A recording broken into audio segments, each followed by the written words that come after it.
सरवाड़ के कालाबड़ मंदिर के संत की किसी ने हत्या कर दी। युवा संत श्याम सुंदर की शव मंदिर के पीछे बावड़ी में मिला। वहीं हत्या से ब्राह्मण समाज में आक्रोश है। गुरु महंत बालक दास के खिलाफ हत्या का केस भी दर्ज करवाया गया है। वहीं ब्राह्मण समाज की ओर से जांच के साथ ही मृतक के परिजनों को आर्थिक सहायता और संविदा पर नौकरी की मांग रखी गई है।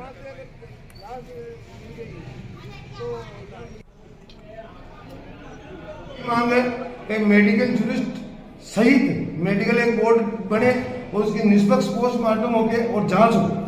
फर्स्ट मांग तो हमारी यही है और दोषियों के खिलाफ कठोर से कठोर कार्रवाई करते हुए हमें निष्पक्ष न्याय दिलाए और जो भी सरकार से राशि मिलती है सहायता राशि मुआवजा वो परिवार को पीड़ित परिवार को दिलाई जाए और संविदा पे कोई नौकरी की व्यवस्था हो तो उसके किसी परिजन को नौकरी दिलाई जाए। अलवर के लक्ष्मणगढ़ थाना क्षेत्र में राजकीय बालिका उच्च माध्यमिक विद्यालय की छात्राओं से भरी गाड़ी पलट गई। गाड़ी में कुल 47 छात्राएं थी जो टूर के लिए कहीं जा रही थी और वहीं हादसे के बाद मौके पर मौजूद लोगों ने गाड़ी में फंसी बालिकाओं को बाहर निकाला। पुलिस मौके पर पहुंची। स्थानीय लोगों के सहयोग से छात्राओं को अस्पताल में भर्ती कराया। पुलिस और प्रशासनिक अधिकारियों ने अस्पताल पहुंचकर मामले की जानकारी ली। मामले में स्कूल प्रशासन की बड़ी लापरवाही सामने भी आई है। गौरतलब है कि भ्रमण के लिए बस से भेजने के बजाय एक कार में बालिकाओं को भेजा गया, जिससे बड़ा हादसा हुआ।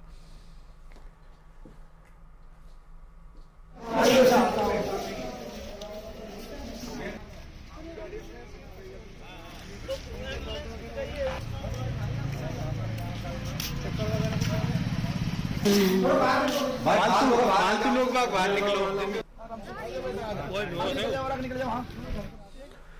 अजमेर में विवाहिता की मौत के बाद परिवार वालों ने ससुराल पक्ष पर प्रताड़ित करने का आरोप लगाते हुए हंगामा खड़ा कर दिया। जानकारी देते हुए परिजनों ने बताया कि दहेज की मांग के साथ मारपीट की गई और इसके बाद उसे अस्पताल में भर्ती किया, जहां इलाज के दौरान विवाहिता ने दम तोड़ दिया। 2 साल पहले उनकी बेटी अलका की शादी लक्की से हुई थी। 6 महीने बाद ये दहेज की मांग करते हुए मारपीट करने लग गए परिवार वाले या कहीं कि ससुराल वाले।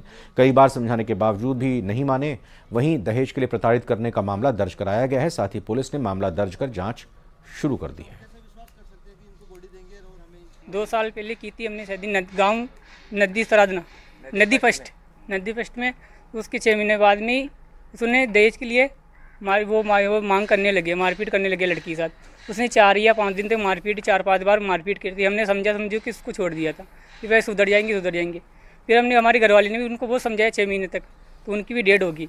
उनको समझे उनकी परेशानी की वजह से वो भी डेड होगी उनकी। तो उन्होंने फिर क्या किया, फिर वो भाई दिन मारते थे। फिर हमारी बेटी की वो क्या 5 तारीख को दिन बहुत ज़बरदस्त के साथ मारपीट की 5 तारीख को। तो फिर मैं गया था लेने, किसी दूसरे के फ़ोन से मोबाइल से मेरे पास फ़ोन किया था उसने। आज ही के दिन भारतीय सेना के अदम्य साहस के आगे पाकिस्तानी सेना ने घुटने टेक दिए थे। इस दौरान भारत की प्रधानमंत्री इंदिरा गांधी ने एक नए देश बांग्लादेश का निर्माण किया था और इसी दिन की याद में आज के दिन को विजय दिवस के रूप में मनाया जाता है।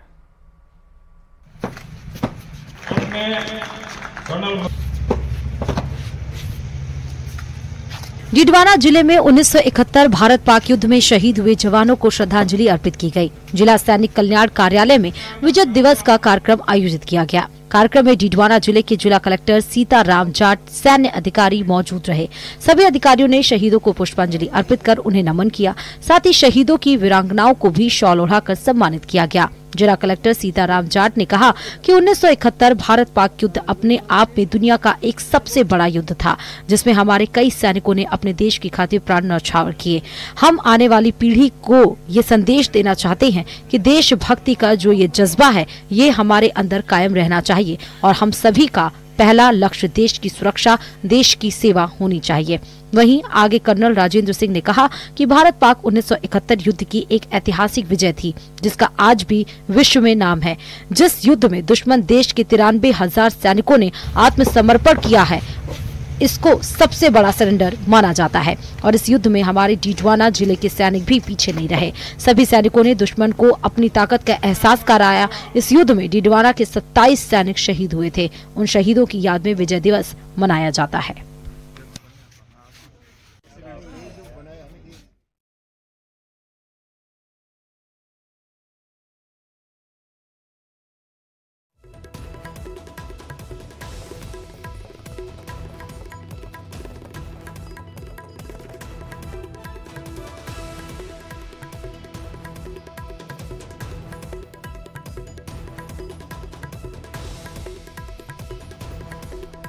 आइए अगली खबर का रुख करते हैं। संत की मौत से जुड़ी यह अगली खबर आ रही है। केकड़ी में संत की संदिग्ध परिस्थितियों में मौत के बाद विवाद गहरा गया है। महंत बालक दास के खिलाफ हत्या का केस दर्ज किया गया है। ब्राह्मण समाज के लोगों ने प्रदर्शन किया है।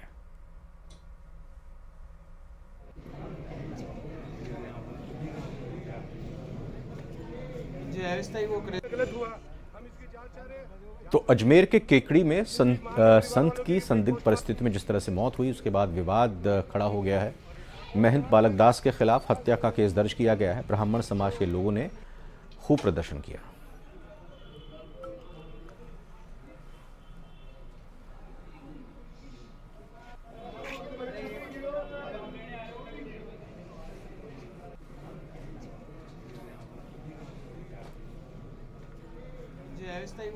हिल स्टेशन माउंट आबू में पिछले सप्ताह भर से पारा माइनस में चल रहा था, लेकिन शुक्रवार को पारे में उछाल देखने को मिला। माउंट आबू में आज न्यूनतम तापमान 2 डिग्री सेल्सियस दर्ज हुआ है, वहीं अधिकतम तापमान 22 डिग्री दर्ज हुआ। हालांकि माउंट आबू में ठंडी हवाओं से लोगों का हाल बेहाल है और यहां पर्यटक इस मौसम का लुत्फ उठा रहे हैं।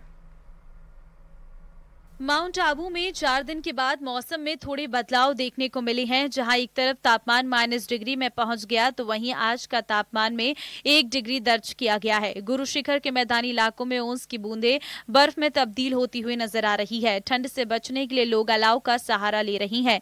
कड़ाके की ठंड का असर सबसे अधिक स्कूल बच्चों पर पड़ रहा है। उन्हें स्कूल आने जाने में दिक्कतों का सामना करना पड़ रहा, तो वहीं धुंध और कोहरे के कारण वाहन चालकों को गाड़ी चलाने में परेशानी हो रही। जैसे ही हल्की धूप निकलती है, धुंध छटती है, वैसे ही पर्यटक भी होटलों से निकलकर ठंड का मजा लेने के लिए पर्यटन स्थलों पर पहुंच जाते हैं और चाय की रेहड़ी पर चाय और गर्म पदार्थों का लुत्फ उठा रही हैं। गुजरात से माउंट आबू पहुंचे एक सैलानी का कहना है कि ठंड में माउंट आबू का अलग ही मजा है, साथ ही यहाँ व्यंजनों का स्वाद भी लाजवाब है। ठंड के साथ ही पर्यटकों की बढ़ती भीड़ से व्यापारी भी खुश नजर आ रहे। व्यापारियों का कहना है कि यूं तो माउंट आबू में पर्यटक हमेशा आते रहते हैं, लेकिन ठंड में सैलानी बड़ी संख्या में यहां पहुंचते हैं, जिससे उनके व्यापार में भी बढ़ोतरी होती है। हर साल उन्हें ठंड का बेसब्री से इंतजार रहता है। बीकानेर शहर अपने स्वाद के जायके के लिए अपनी अलग पहचान रखता है। वहीं सर्दी आने के साथ ही शहर में गर्म व्यंजनों की डिमांड बढ़ जाती है, खासतौर पर घेवर, गर्म जलेबी और दूध, मेथी के लड्डू, गर्म कचौड़ी की डिमांड ज्यादा देखी जाती है। और इस बार भी सर्दियां शुरू होते ही घेवर लोगों की पहली पसंद बना हुआ है। इसी बीच हमारे संवाददाता ने शहर की एक घेवर की दुकान का जायजा लिया। इस रिपोर्ट में देखिए।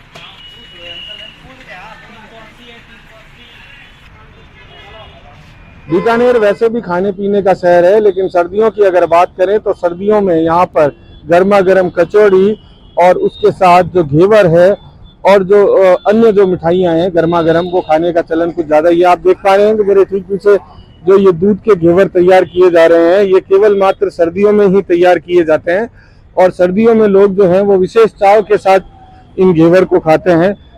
इनमें अलग अलग फ्लेवर के जो हैं वो घेवर बनाए जाते हैं और लोग जो हैं वो बड़े चाव से इसको खाते भी हैं। सर्दियों में खाने में बहुत अच्छा होता है और बहुत टेस्टी लगता है, क्योंकि बनता भी सर्दियों में है ये। और इसमें भी 2-3 वैरायटी बनाते हैं हम, जैसे पनीर का घेवर हो जाता है और उसके ऊपर रबड़ी का घेवर बनता है और एक ड्राई फ्रूट घेवर भी बनाते हैं। सर्दियों में ज्यादा बनता है। क्या कारण क्या है सर्दियों में, क्यों जो लोग ज्यादा खाते हैं इसको? ये सर्दियों में क्या है, इसकी सीजन है, 1 महीना चलता है, वो के महीने में लगता है।